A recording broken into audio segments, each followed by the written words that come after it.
1 in every 59 children in the United States and 1% of the world's population have an autism spectrum disorder. Autism spectrum disorder, or ASD, is a developmental disorder that is characterized by problems with social skills, communication, and emotion.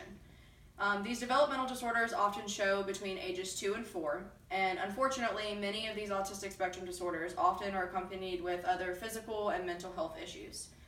I've spent several hours researching autism spectrum disorders, and it has only solidified the fact that being informed about autism is important in understanding how to work alongside individuals with these disorders. Today, I'll first discuss some of the signs and symptoms of ASD. Second, I'll talk about the different types of disorders, and finally, I'll talk about why it is so important to be informed and educated on ASD. So there are numerous signs and symptoms that are characteristic of those with autism. People with ASD often have very particular social and communication behaviors.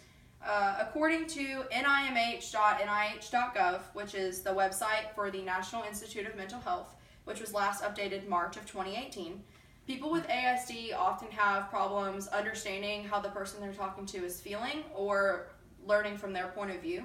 The NIH also states that people with ASD often have gestures, motions, or facial expressions that don't always match what they're saying or how they're feeling. So, for example, someone with autism could be really excited about something, but they could come across angry or agitated.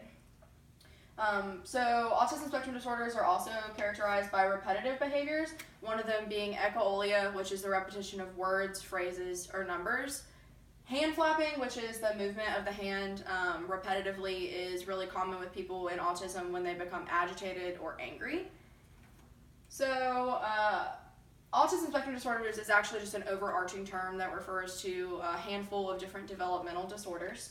Until recently, professionals have talked about different types of autism, and according to CDC.gov, there are 4 types: Asperger's syndrome, pervasive developmental disorder, autistic disorder, and childhood disintegrative disorder. However, according to WebMD.com, which was last updated this year, Asperger's syndrome is considered the mildest, and childhood disintegrative disorder is considered the most severe.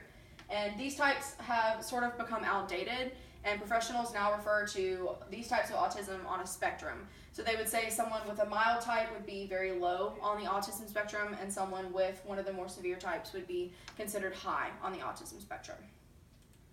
Lastly, I just want to talk about why it's so important to be informed and educated on autism. In order to work alongside these people, it's just really important to understand where they're coming from. So in Eric Vanbergrick's article, Supporting More Able Students on the Autism Spectrum, College and Beyond, which is found in the August 2008 issue of PubMed, he states that students with autism spectrum disorder can be really successful in post-secondary education settings as long as they have appropriate accommodations and support. While those with autism are now able to be successful in college, Susan White's article, Students with Autism Spectrum Disorder in College, which is found in the September 2016 issue of PubMed, she states that one of the biggest challenges for students with autism is the social aspect of college. And as undergraduate students, we are all too familiar with the demanding nature of college, and understanding how those with autism interact in that setting is really just essential to their success.